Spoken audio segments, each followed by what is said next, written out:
దేవుడు ఎటువంటి వాడు అంటే క్షమించుటకు సిద్ధ మనసు కలిగినటువంటి వాడు. ఎప్పుడు ఆయన క్షమిస్తాడంటే మన పాపములను మనము ఒప్పుకొని ఎడల, మన పాపములను మనం ఒప్పుకొని ఎడల ఆయన నమ్మదగినటువంటి వాడు, నీతిమంతుడు. ఆయన దోషములను కనిపెట్టి చూస్తే ఆయన ఎదుట నిలవబడగలిగినటువంటి వారు ఎవరూ లేరు. అయినను ఆయన యొద్ద మనకు దొరికేది ఏమిటి అంటే క్షమాపణ. ఆ క్షమాపణ మనం పొందాలి అంటే మనం ఏం చేయాలంటే మన అతిక్రమములను దాచిపెట్టుకొనకూడదు. మన దోషములను మనం ఒప్పుకొని విడిచిపెట్టినట్లయితే ఆయన మన పట్ల కనికరము చూపు దేవుడై ఉన్నాడు. మనం మట్టి వంటి వారమని ఆయన జ్ఞాపకం చేసుకుంటున్నాడు. మనం బలహీనమని ఆయన జ్ఞాపకం చేసుకుంటూ ఉన్నాడు. మన దోషములను బట్టి మనం శిక్షించాలని అనుకోవట్లేదు, కానీ మన దోషములను విడిచి మన దోషములను ఒప్పుకొని ఆయన తట్టు తిరిగినట్లయితే కృప చూపటానికి, క్షమించటానికి సిద్ధ మనసు కలిగినటువంటి దేవుడుగా ఆయన మన ఎదుట ప్రత్యక్షపరచబడుతూ ఉన్నాడు. ఈ రీతిగా మన పాత నిబంధన గ్రంథంలో చూచినట్లయితే అనేకుల యొక్క జీవితాలను ఒక మాదిరిగా ఆయన దగ్గరికి వస్తే క్షమాపణ దొరుకుతుంది, ఆయన దగ్గరికి వస్తే కృప దొరుకుతుంది అనేటువంటి విషయాన్ని తెలియచేయటానికి అనేకుల జీవితాలను దేవుడు మనకి చూపిస్తూ వచ్చాడు. ఒకసారి న్యాయాధిపతుల గ్రంథము 16వ అధ్యాయం 28వ వచనంలో సంసోను చేస్తున్న ప్రార్థన. అప్పుడు సంసోను, యెహోవా ప్రభువా, దయచేసి నన్ను జ్ఞాపకము చేసుకొనుము. దేవా, దయచేసి ఈసారి మాత్రమే నన్ను బలపరచుము. చాలు ఈ వాక్యం. ఇక్కడ సంసోను చేస్తున్నటువంటి ప్రార్థన మనకు కనబడుతూ ఉన్నది. సంసోను ఏ స్థితిలో ఇతడు ప్రార్థన చేస్తున్నాడు అంటే, దేవుని చిత్తానుసారముగా 20 సంవత్సరములు పాటు న్యాయాధిపతిగా, రక్షకుడుగా, దేవుని చేతిలో బలమైన సాధనముగా ఇశ్రాయేలు కొరకు వాడబడినటువంటి ఇతడు మరి 20 సంవత్సరములు గడిచిన తర్వాత తన హృదయంలో పుట్టినటువంటి కోరికను బట్టి, తన శరీరంలో జరించినటువంటి ఆశను బట్టి ఆ యొక్క ఫిలిష్తీయుల్లో ఉన్నటువంటి దెలీలా అనేటువంటి ఒక స్త్రీని మోహించి ఆ స్త్రీ దగ్గరికి వెళ్ళినప్పుడు ఫిలిష్తీయులు అతన్ని బంధించి అతని యొక్క కనుగుడ్డులు పీకివేసి గుడ్డివాడిని చేసి అతని తల వెంట్రుకలన్నిటినీ కూడా గొరిగించి అతన్ని ఆ యొక్క దాగోని గుడిలో మరి తిరగలి విసిరించుచున్నప్పుడు, దేవుని యొక్క శాపములకు గురి అయినప్పుడు, దేవుని ఆజ్ఞను అతిక్రమించి మరి దేవుని యొక్క ఉగ్రతకు అతడు గురి అయి శత్రువుల చేతికి అప్పగింపబడినప్పుడు అటువంటి పరిస్థితుల్లో దేవునికి ప్రార్థన చేస్తూ ఉన్నాడు. ఏమని ప్రార్థన చేస్తూ ఉన్నాడు? దేవా, దయచేసి ఈసారి మాత్రమే, దయచేసి ఈసారి మాత్రమే నన్ను జ్ఞాపకం చేసుకో. ఒక్కసారి నాకు పూర్వము ఏ బలముతో నన్ను నిలబెట్టావో అదే బలముతో ఒక్కసారి నన్ను నిలవబెట్టు. నా శత్రువుల మీద పగ తీర్చుకున్నట్టు కొరకు నన్ను నిలవబెట్టు. నా కన్నులు పీకివేసి నన్ను గుడ్డివారిగా చేసి నీ నామమునకు అవమానం తేవటానికి నేను కారణమయ్యాను కనుక నా వలన నీకు కలిగినటువంటి అవమానమును తొలగించుట కొరకు ఒక్కసారి నన్ను జ్ఞాపకం చేసుకోనమని పశ్చాత్తాపముతో, కన్నీటితో, వేదనతో దేవుని సన్నిధిలో సంసోను మొరపెట్టినప్పుడు సంసోను యొక్క ప్రార్థనను ఆలకించినటువంటి దేవుడు సంసోనుకి బలమును అనుగ్రహించి సంసోను ద్వారా శత్రువులందరినీ కూడా మరి చంపటానికి దేవుడు సంసోనును అక్కడ వాడుకుంటాన్ని మనం చూస్తూ ఉన్నాం. సంసోను ప్రార్థన ఆలకించి సంసోనుకు దేవుడు మరలా బలమును అనుగ్రహించాడు. ఇక్కడ పడిపోయినటువంటి స్థితిలో, దూరం అయిపోయినటువంటి స్థితిలో, మరి ఎంతో అవమానాన్ని అతడు ఎదుర్కొంటున్నటువంటి పరిస్థితుల్లో, మరి ఎంతో దుర్భరమైనటువంటి పరిస్థితుల్లో ఉన్నప్పటికీ దేవుని తట్టు తిరిగి పశ్చాత్తాపముతో తన చేసినటువంటి అవిధేయతలను కప్పుకొనకుండా ఆయన సన్నిధిలో చేసినటువంటి పాపాన్ని ఒప్పుకున్నప్పుడు సంసోనును దేవుడు మరి జ్ఞాపకం చేసుకొని సంసోను యొక్క ప్రార్థనను వినినటువంటి దేవుడు సంసోనును తిరిగి స్వీకరించాడు. సంసోనుకు తన బలమును మరలా అనుగ్రహించాడు. అందుచేతనే హెబ్రీలకు రాసిన పత్రిక 11వ అధ్యాయంలో రాయబడినటువంటి అనేక మంది విశ్వాస వీరులలో సంసోను యొక్క పేరు కూడా వ్రాయబడి ఉన్నది. ఆ రీతిగా మనం చూసుకుంటూ వెళితే దావీదు యొక్క జీవితాన్ని మనం చూసినట్లయితే దావీదు కూడా ఎంతో మరి గొప్ప స్థాయిలోనికి దేవుని చేత మరి హెచ్చింపబడినప్పటికీ కూడా దావీదు కూడా ఒకానొక సందర్భంలో తన హృదయంలో మరి సాతాను యొక్క ప్రేరేపణ వలన కలిగినటువంటి ఆలోచన బట్టి ఆ యొక్క ఉరియా యొక్క భార్యను మోహించి ఆమెను మరి తన యొక్క మందిరంలోకి తీసుకుని వచ్చి మరి ఆమె చేత పాపం చేసి తన పాపాన్ని కప్పుకొనటం కోసం, ఆమె గర్భవతి అయినదని సంగతిని తెలుసుకున్న తర్వాత మరి ఆ పాపాన్ని కప్పుకోవటం కోసం ఏం చేశాడు అంటే ఆమె యొక్క అయినటువంటి ఉరియాని కావలసిగా దగ్గరుండి యుద్ధంలో పెట్టి మరి అతడు చనిపోయేటువంటి రీతిగా చేశాడు. ఆ రీతిగా పరోక్షంగా ఉరియా చావుకు కారణం ఎవరు అంటే దావీదు. మరి అంతటి ఆ రీతిగా ఉరియా విషయంలో అతడు చేసినటువంటి పాపాన్ని బట్టి, ఆ యొక్క మరి బత్షెబా విషయంలో చేసినటువంటి పాపాన్ని బట్టి దేవుడు అతనికి నాతాను ప్రవక్త ద్వారా అతడు చేసినటువంటి పాపాన్ని బట్టి దేవుడు అతన్ని శిక్షించబోతున్నాడు అనేటువంటి విషయాన్ని అతడికి తెలియచేసినప్పుడు దావీదు దేవుని సన్నిధిలోకి వెళ్ళి ప్రార్థించినటువంటి ఆ సందర్భంలో, పశ్చాత్తాపపడినటువంటి ఆ సందర్భాన్ని మరి ఒక కీర్తన రాయటం జరిగింది. ఆ కీర్తనలో అతడు ఏ రీతిగా దేవుని తట్టు తిరిగాడు, ఏ రీతిగా దేవుని ఎదుట పశ్చాత్తాపపడ్డాడు అనేటువంటి విషయాలను తెలుసుకొనుట కొరకు కీర్తనల గ్రంథము 51వ అధ్యాయము 1వ వచనం నుంచి కొన్ని వచనాలను మనం చూసినట్లయితే, దేవా నీ కృప చొప్పున నన్ను కరుణించు, నీ వాత్సల్య బాహుళ్యముని చొప్పున నా అతిక్రమములను తుడిచివేయుము, నా దోషము పోవునట్లు నన్ను బాగుగా కడుగుము, నా పాపము పోవునట్లు నన్ను పవిత్రపరచుము, నా అతిక్రమములు నాకు తెలిసే ఉన్నవి, నా పాపము ఎల్లప్పుడూ నా ఎదుట నున్నది. ఈ రీతిగా తన పాపమును బుచ్చి పశ్చాత్తాపపడి దేవుని సన్నిధిలో తన యొక్క పరుపు, తన యొక్క కన్నీళ్లతో తేలిపోయేటువంటి రీతిగా దేవునిని విడిచిపెట్టకుండా ఆయన యొద్ద నుండి సమాధానము పొందినంత వరకు కూడా తన హృదయంలో ఉన్నటువంటి దాచుకున్నటువంటి పాపము ఎన్నో రోజులుగా దాచుకుని ఎవరికీ తెలియదు అనుకున్నాడు. పరమందున్నటువంటి దేవుడికి చూడట్లేదనుకున్నాడు. ఆ రీతిగా నాతాను ప్రవక్త వచ్చి హెచ్చరిక చేసే అంతవరకు కూడా తన దోషమును ఒప్పుకొనటానికి, తాను చేసింది పాపమని దేవుని ఎదుట సరౌండ్ అవటానికి, దేవుని ఎదుట సాగిలపడటానికి అతడు ఏమాత్రము కూడా ఇష్టం చూపలేదు. నాతాను ప్రవక్త ద్వారా దేవుడు ఎప్పుడైతే అతనితో మాట్లాడాడో, హెచ్చరించాడో, అతనికి రాబోతున్న ఉగ్రతను గురించి దేవుడు తెలియచేశాడో, అప్పుడు సింహాసనం మీద నుండి దిగి దేవుని సన్నిధిలోకి వెళ్ళి తన హృదయమును కుమ్మరిస్తూ ఉన్నాడు. సాకులు చెప్పట్లేదు. ఆదాము వలె తన దోషాన్ని వేరొకరి మీద తోసివేయటానికో, వేరొకరిని బూచిగా చూపించడానికో ఇష్టపడట్లేదు. దేవుని ఎదుట సాగిలపడ్డాడు. ఎంతగా సాగిలపడ్డాడంటే దేవుని ఎదుట నుండి క్షమాపణ పొందినంత వరకు కూడా, దేవా నీ యొక్క కృప చొప్పున నన్ను కరుణించు, నీ వాత్సల్య బాహుళ్యము చొప్పున నా అతిక్రమములను తుడిచివేయమని దేవుని సన్నిధిలో ప్రార్థిస్తూ ఉన్నాడు.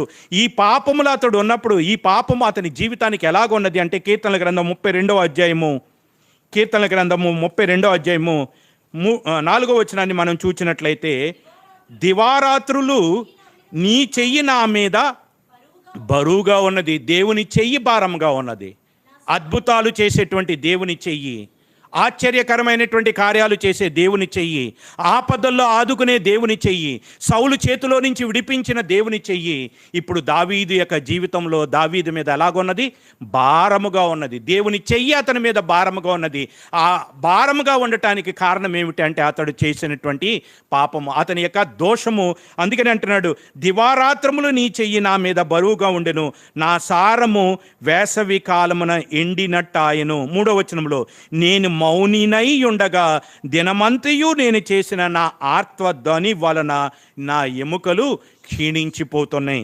31వ అధ్యాయము 10వ వచనంలో మనం చూస్తే 31:10, నా బ్రతుకు దుఃఖముతో వెళ్ళబుచ్చుచున్నాను, నిట్టూర్పులు విడుచుటతో నా ఏండ్లు గతించుచున్నవి, నా దోషమును బట్టి నా బలము తగ్గిపోచున్నవి, నా ఎముకలు క్షీణించుచున్నవి. పాపము చేసేటువంటిది, పాపాన్ని దాచిపెట్టుకుంటే ఆ పాపం ఏం చేస్తుందంటే మన బలమును క్షీణించిపోయేటువంటి రీతిగా, మన ఎముకలను ఏం చేస్తుందంటండి? క్షీణించిపోయేటువంటి రీతిగా, దేవుని యొక్క చేయి మన మీద భారముగా ఉండేటువంటి రీతిగా, దేవుని యొద్ద నుండి ఏ ఆశీర్వాదమును మనకు రాకుండా, దేవుని యొద్దకు మన ప్రార్థన వెళ్లకుండా, దేవుని యొద్ద నుండి సమాధానము మనకి రాకుండా ఆ పాపము, ఆ అతిక్రమము, ఆ దోషము ఏం చేస్తుందంటే దేవునికి మానవునికి మధ్య గోడగా నిలుస్తుంది. మరి దేవునికి మానవునికి మధ్య అది గోడగా ఉన్నట్లయితే అది మన జీవితానికి ఎంతో ప్రమాదకరము. ఆ పరిస్థితిని బట్టి మరి దావీదు దేవుని సన్నిధిలోకి వెళ్ళి ప్రార్థన చేస్తూ 5వ వచనంలో అంటున్నాడు, యెహోవా యెహోవా సన్నిధిని నా అతిక్రమమును ఒప్పుకొందునని అనుకొంటిని, నా దోషమును కప్పుకొనక నీ ఎదుట నా పాపమును ఒప్పుకొంటిని. 5వ వచనంలో అంటున్నటువంటి మాట, ఈ రీతిగా అతని యొక్క దోషాన్ని కప్పుకొనకుండా దేవునికి సన్నిధిలో ఒప్పుకొనుట ద్వారా అతడు పొందినటువంటి గొప్ప బహుమానం ఏమిటంటే తన పాపములకు పరిహారాన్ని పొందాడు, తన యొక్క అతిక్రమములకు ప్రాయశ్చిత్తము నొందాడు, దేవుని చేత నిర్దోషి అని ఎంచబడేటువంటి అవకాశాన్ని అతడు పొందగలిగాడు. ఇక్కడ దావీదు మరి దేవునికి దూరం అయిపోయిన దావీదు యొక్క ప్రార్థనను దేవుడు ఆలకించాడు. దావీదును మరలా దేవుడు తనతో చేర్చుకున్నాడు, తనతో అంటగట్టుకున్నాడు. దావీదుకు రావాల్సినటువంటి ఆశీర్వాదాన్ని దేవుడు అతనికి అనుగ్రహిస్తూ వచ్చాడు. అటువంటి వాడు దేవుని ఏర్పాటులో ఉన్నవాడు, దేవునికి మరి సంకల్పము చొప్పున అతడు మరి ఈ లోకంలోనికి రావటం జరిగింది. దావీదు కూడా దేవుని ఏర్పాటులో ఉన్నటువంటి వాడు, దేవుని చేత అభిషేకింపబడిన వారు. వీరి ఇరువురు కూడా దేవుని చేత అభిషేకింపబడి దేవుని కొరకు బలమైన సాధనములుగా వాడబడిన తర్వాత వీరు తప్పిపోయినప్పుడు మరలా వారు పశ్చాత్తాపపడితే దేవుడు చేర్చుకున్నాడు కదా. మరి ఆ రీతిగా దేవుని చేత వాడబడకుండా దేవునికి దూరం అయిపోయినటువంటి వ్యక్తిని దేవుడు చేర్చుకుంటాడా అంటే దేవుడు ఎవరినైనా చేర్చుకుంటానికి ఇష్టపడుతూ ఉన్నాడు. ఎవరైనప్పటికీ కూడా దానికి ఉదాహరణగా మరికొందరి జీవితాలను కూడా చూపిస్తున్నాడు. అహాబు అనేటువంటి ఒక రాజు ఉన్నాడు. ఆ అహాబు అనేటువంటి రాజును గురించి దేవుడిస్తున్న సాక్ష్యం ఏమిటంటే తన భార్య ప్రేరేపణ చేత తన్ను తాను అమ్ముకొనినటువంటి అహాబు వంటి రాజు ఎవడూ లేడంట. బైబిల్లో మరి చాలా పాపభరితమైనటువంటి స్త్రీలలో మొదటి స్థానాన్ని ఆక్రమించేటువంటి స్త్రీ ఎవరో ఉన్నదంటే ఆమె యెజబెలు. దుర్మార్గులైనటువంటి రాజులుగా దేవుని దృష్టిలో ఎవరైనా ఉంటే వారిలో ఒకరికి ఎంచబడేటువంటి వాడు అహాబు. ఆ పాపాత్మురాలైనటువంటి స్త్రీ, దేవుని భయము లేనటువంటి స్త్రీ మరి అన్య దేవతలను ఆరాధిస్తూ అన్య దేవతలను ఆరాధించేటువంటి రీతిగా ఇశ్రాయేలును ప్రేరేపిస్తున్నటువంటి ఆ యొక్క యెజబెలు అనేటువంటి స్త్రీ, ఆమె యొక్క చేతిలో అహాబు ఏమైపోయాడు? రిమోట్ కంట్రోల్ లాగా అయిపోయాడు. ఆ యొక్క స్త్రీ ఏం చెప్తే అదే అహాబు చేయాల్సినటువంటి పరిస్థితి. మరి అహాబు చేసినటువంటి పని ఏమిటో మనందరికీ తెలుసు. ఏం చేశాడు అహాబు అంటే ఒకానొక సందర్భంలో ద్రాక్ష తోటను అతడు ఆక్రమించుకొని మరి ఆ తోటను ఆక్రమించుకొనుట మాత్రమే కాకుండా ఆ రాళ్ల చేత కొట్టి చంపించి ఆ ద్రాక్ష తోటను అతడు ఆక్రమించటం జరిగింది. ఆ రీతిగా నాబాలు యొక్క ద్రాక్ష తోటను దుర్మార్గంగా ఆక్రమించటం మాత్రమే కాదు, నిర్దోషి అయినటువంటి నాబాలును రాళ్లతో కొట్టి చంపటాన్ని బట్టి దేవుడు అతని మీదకి రాబోతున్న ఉగ్రతను గురించి తెలియచేశాడు. మొదటి రాజుల గ్రంథము 21వ అధ్యాయము 19వ వచనమును చూచినట్లయితే, నీవు అతన్ని చూచి ఈలాగూ ప్రకటించుము, యెహోవా సెలవిచ్చినదేమనగా దీన్ని స్వాధీనపరుచుకొన వలనని నీవు నాబోతుని చంపితివి కదా. యెహోవా సెలవిచ్చినదేమనగా ఏ స్థలమందు కుక్కలు నాబోతు రక్తమును నాకెనో ఆ స్థలమందే కుక్కలు నీ రక్తమును నిజముగా నాకునని నీవు ఏ పొలమునైతే ఆక్రమించుకోవాలని నాబోతుని అన్యాయముగా చంపేసేవో, ఆ నాబోతు యొక్క రక్తమును కుక్కలు తాగేటట్టుగా చేసేవో అదే స్థలమందు నీ యొక్క రక్తాన్ని కూడా ఆ కుక్కలు మరలా నాకుతాయని అటువంటి శిక్షను దేవుడు నీకు విధించబోతున్నాడని తెలియచేయగానే 27వ వచనంలో అహాబు చేసినటువంటి పని 27. అహాబు ఆ మాటలు విని తన వస్త్రములను చింపుకొని గోనెపట్ట కట్టుకొని ఉపవాసముండి గోనెపట్ట మీద పరుండి వ్యాకుల పడుచుండగా వాకు తిష్బీడి అని ఏలియాకు ప్రత్యక్షమై ఈలాగు సెలవిచ్చెను, అహాబు నాకు భయపడి వినయముగా ప్రవర్తించుట చూచితివా? నాకు భయపడి అతడు వినయముగా ప్రవర్తించుట చేత ఆ అపాయం అతని కాలమందు సంభవింపకుండా ఆపి అతని కుమారుని కాలమందు అతని కుటుంబకుల మీదకి నేను దాన్ని రప్పించెదను. అతని గురించి వెతికితే ఒక్కటి కూడా మంచిది కనబడదండి. అయినప్పటికీ అంతటి దుర్మార్గుడైనటువంటి రాజు అయినప్పటికీ దేవుని యొక్క ఉగ్రత తన మీదకి రాబోతుందని ప్రవక్త అయినటువంటి ఏలియా ద్వారా తెలియచేయబడగానే వెంటనే అతడు ఏం చేశాడు? ఆ మాటలు విని వస్త్రములు చింపుకొని గోనె పట్ట పట్టుకొని ఉపవాసం ఉండి మనఃపూర్వకంగా దేవుని దగ్గర పశ్చాత్తాపబడినప్పుడు వెంటనే విత్ ఇన్ ఫ్రాక్షన్ ఆఫ్ సెకండ్స్లో మరలా ఏలియా ఆ మాటలను, దేవుని యొక్క ఉగ్రతను అతనికి ప్రకటించి అవతలికి వెళ్ళాడో లేదో, అహాబు ప్రార్థించాడో లేదో, మరలా ఆ ఏలియా ద్వారానే ఆ యొక్క అహాబు దగ్గరికి మరలా దేవుని యొద్ద నుండి క్షమాపణ దొరకబోతుంది అన్నటువంటి వర్తమానం అతనికి తెలియచేయబడింది. ఇక్కడ మనం అహాబు గురించి ఆలోచన చేస్తే ఇతనేం మంచివాడు కాదే, ఇతనిలో ఏం మంచి పనులు లేవే, ఇతడు మంచి రాజు అని ఎక్కడా సర్టిఫికెట్ ఇవ్వలేదే. అయినప్పటికీ కూడా అతడు పశ్చాత్తాపడినప్పుడు చేసినటువంటి పాపమును కప్పుకొనకుండా ఆ పాపమును ఒప్పుకొని ఆ పాపమును బట్టి పశ్చాత్తాపడి దేవుని సన్నిధిలో వేడుకున్నప్పుడు, ఉపవాసం ఉండి తన్ను తాను తగ్గించుకున్నప్పుడు ఆ ప్రార్థనను దేవుడు విన్నాడా వినలేదా? విన్నాడు కదా. మొదటివారు సంసోను దేవుని చేత అభిషేకింపబడ్డాడు, దావీదు దేవుని చేత అభిషేకింపబడ్డాడు. వీరు దేవుని కొరకు బహుబలంగా వాడబడ్డారు. కనుకనే వారు దేవునికి దూరం అయిపోయినప్పుడు, పశ్చాత్తాపడినప్పుడు వారి ప్రార్థన వింటాడు అని అనుకోవాల్సిన అవసరం లేదు. మనం ఎవరైనప్పటికీ, మనం ఎంత దుర్మార్గులమైనప్పటికీ మనము ఆయన తట్టి తిరిగి పశ్చాత్తాపడితే, మన దోషముల నిమిత్తం మనం ఒప్పుకున్నట్లయితే, అహాబు లాంటి దుర్మార్గుడైన రాజు యొక్క ప్రార్థనను వినినటువంటి దేవుడు మన ప్రార్థనను కూడా విని మనకు కూడా క్షమాపణ ఇవ్వటానికి ఆయన సిద్ధంగా ఉన్నాడు. క్షమించుటకు ఆయన సిద్ధ మనసు కలిగినటువంటి దేవుడు. ఆ రీతిగా మనం చూసుకుంటూ వెళితే నినేవ పట్టణస్థుల యొక్క జీవితం మనకు తెలుసు. వాళ్ళైతే అన్యులు, దేవుని ఎరగనటువంటి వాళ్ళు.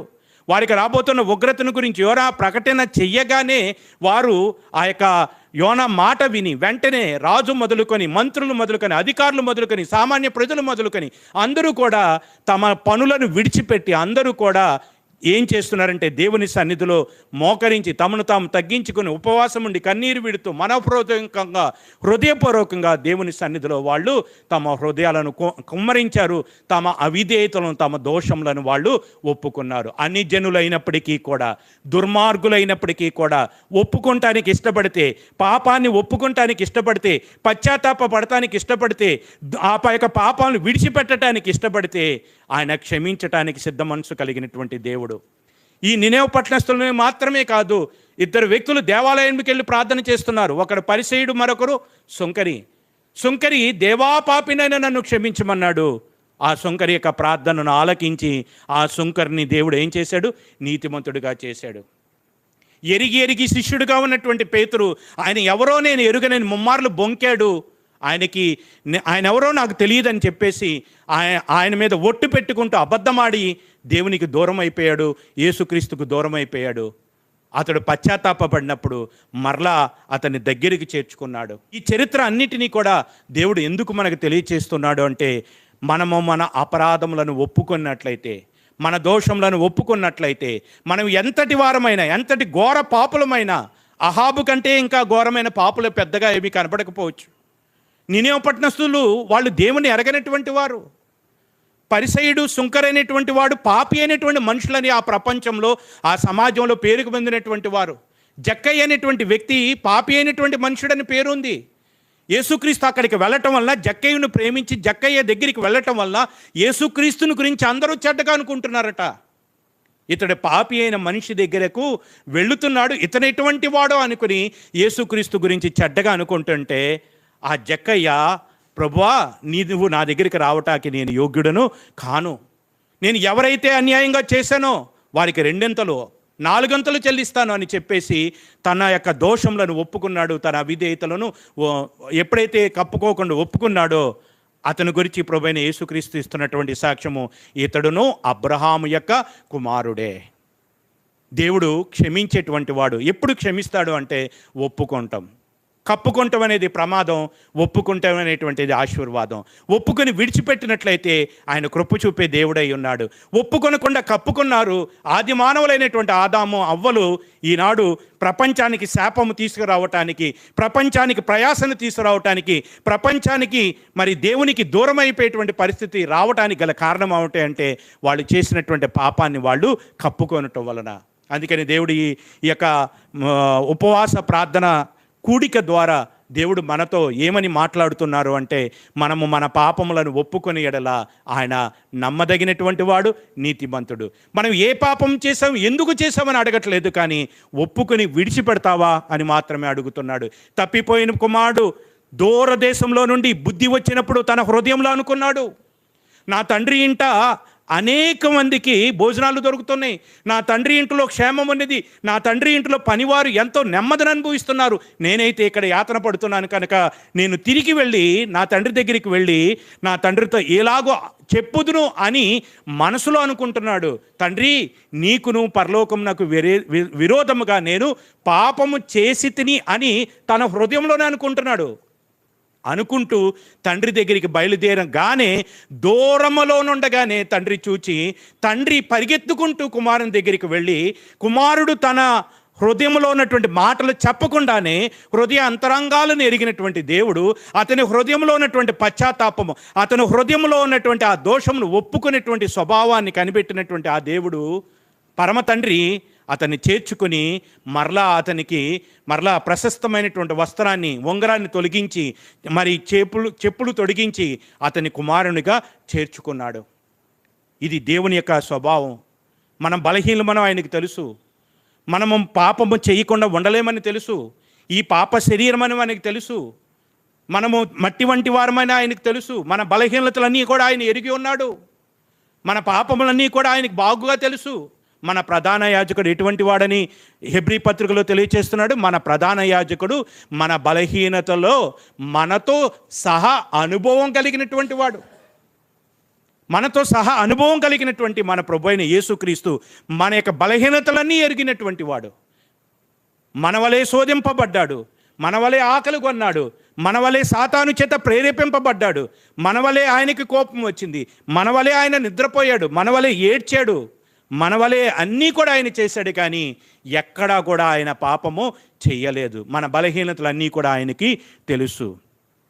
ఆ బలహీనతలన్నీ ఎరిగినటువంటి మన ప్రధాన యాజకుడు దేవుని కుడిపార్శ్వమున కూర్చుండి ఇప్పుడు మన కొరకు ఏం చేస్తున్నాడు? నిత్యమైన యాజకత్వం చేస్తూ ఉన్నాడు. నిత్యమైనటువంటి యాజకత్వాన్ని చేస్తున్నాడు. మన గురించి విజ్ఞాపన చేస్తూ ఉన్నాడు. మన గురించి మా దేవునికి మొరపెడుతూ ఉన్నాడు. మనం బలహీనమని ఆయన జ్ఞాపకం చేసుకుంటూ ఉన్నాడు. కాబట్టి ఈరోజు దేవుడి యొక్క లేఖముల ద్వారా మనతో మాట్లాడుతున్నది ఏమిటంటే, అతిక్రమములు చేయవాడు వర్ధిల్లడు. మన యొక్క విశ్వాస జీవితంలో మనం శారీరకంగా కానీ ఆత్మీయంగా కానీ ఎదగకపోవటానికి, వృద్ధి చెందకపోవటానికి, అభివృద్ధిలోనికి రాకపోవటానికి కారణం ఏమిటి అంటే, మన అతిక్రమములను మనము ఒప్పుకొనకపోవటం, దాచిపెట్టుకోవటం వల్ల మన జీవితాలకి ఎంతో ప్రమాదం. దాచిపెట్టుకోవటం వల్ల ఆదాము అవ్వలు దేవుని యొక్క సన్నిధిలో నుంచి త్రోసివేయబడ్డారు. దాచిపెట్టుకోవటం వల్ల వారి జీవితాల్లో ప్రయాసం వచ్చింది. దాచిపెట్టుకోవటం వల్ల సౌలు దేవుని చేత తృణీకరింపబడ్డాడు. విడిచిపెట్టడం వల్ల దావీదు దేవుడి చేత అంటగట్టబడ్డాడు. మరలా విడిచిపెట్టి దేవుని పశ్చాత్తాపపడటం వలన సంసోను మరలా దేవునితో జతపరచబడ్డాడు. విడిచిపెట్టబడటం వలన ఆ యొక్క తప్పిపోయిన కుమారుడు మరలా దేవుని యొద్దకి చేరి దేవుని కుమారుడుగా మళ్ళీ అధికారాన్ని పొందేటువంటి అవకాశాన్ని అతడు పొందగలిగాడు. ఎంతటి పాపినైనా అహాబు ఒక రాజుని, దుర్మార్గుడైనటువంటి రాజుని దేవుడు మనకు చూపిస్తున్నాడు. నీవు ఎవరైనప్పటికీ ఈ యొక్క లేఖనములను, ఈ యొక్క మాటలు వినిచున్నటువంటి వారు ఎవరైనప్పటికీ, ఆన్లైన్ల ద్వారా ఈ మాటలు వింటున్న ఎవరైనప్పటికీ దేవుడు తెలియచేస్తున్నటువంటి మాట ఏమిటంటే, దేవుడు ఒక గొప్ప మాటను, ఆదరణకరమైనటువంటి మాటను, మన జీవితాల్లో దేవుని కనికరాన్ని, దేవుని ఆశీర్వాదాన్ని, దేవుని యొక్క కృపను మనం పొందటానికి దేవుడు మనకి తెలియచేస్తున్న గొప్ప వర్తమానం ఏమిటి అంటే, అతిక్రమములను విడిచిపెడితే, అతిక్రమములను ఒప్పుకొని విడిచిపెట్టినట్లయితే కనికరము చూపించేటువంటి దేవుడు, క్షమించేటువంటి దేవుడు, క్షమించుటకు సిద్ధ మనసు కలిగినటువంటి దేవుడు మనతో మాట్లాడుతున్నాడు. ఆ యొక్క కనికరాన్ని మన పట్ల చూపడానికి ఇష్టపడుతున్నాడు. దేవునికి ఎవరిని శిక్షించాలనేది దేవుని యొక్క ఉద్దేశం కాదండి. దేవుడు ఎట్లా ఆ యొక్క నరకాన్ని దేవుడు ఎందుకు ఏర్పాటు చేశాడంటే, సాతానుకు వాడి యొక్క అనుచరులకే కానీ మనుషుల కొరకు మాత్రం కానే కాదు. అసలు ఈ దేవుడు ఈ భూమిని నాశనం చేయడానికి కూడా దేవుడికి ఇష్టం లేదు. అయితే మనుషుల యొక్క పాపం వలన మనుషులకు విధింపబడేటువంటి శిక్షను బట్టి ఈ సృష్టి కూడా శాపానికి లోనవుతూ ఉన్నది. కాబట్టి ఈ యొక్క ఉపవాస ప్రార్థనా దినమందు దేవుని యొక్క ఆశీర్వాదానికి, దేవుని యొక్క కనికరానికి, దేవుని యొద్ద నుండి క్షమాపణను మనం పొందటానికి ఒక శ్రేష్టమైనటువంటి మార్గాన్ని దేవుడు మనకు చూపిస్తూ ఉన్నాడు. ఆ శ్రేష్టమైనటువంటి మార్గము ఏమిటి అంటే, మన యొక్క దోషములను మనం ఒప్పుకోవాలి. ఒప్పుకొనట మాత్రమే కాదు, వాటిని విడిచిపెట్టాలి.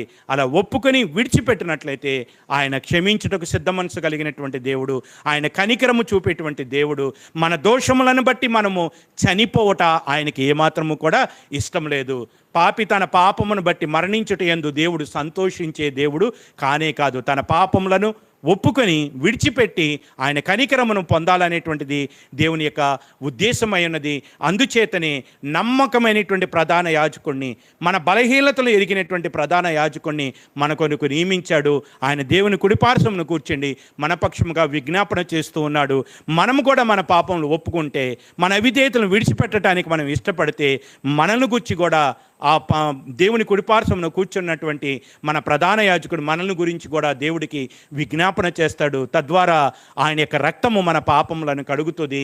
ఆయన యొక్క రక్తము మనలను నిర్దోషులుగా చేసి దేవుని ఎదుట నిలవబడేటువంటి అవకాశాన్ని దేవుడు మనకి అనుగ్రహిస్తాడు. కాబట్టి అతిక్రమములు చేయువాడు వర్ధిల్లడు, వాటిని ఒప్పుకొని విడిచిపెట్టువాడు కనికరమును పొందును. మరి దేవుని యొక్క కనికరమును కోరుకొని దేవుని సన్నిధికి వచ్చిన మనందరము కూడా ఆయన యొక్క లేఖముల ద్వారా తెలియచేసినటువంటి ఈ మాటలను బట్టి ఆయన కనికరాన్ని పొందటానికి, మన దోషములను ఒప్పుకోవటానికి మనందరము ప్రయత్నం చేద్దాం. అట్టి భాగ్యాన్ని దేవుడు మనందరికీ దయచేయునుగాక. ఆమేన్.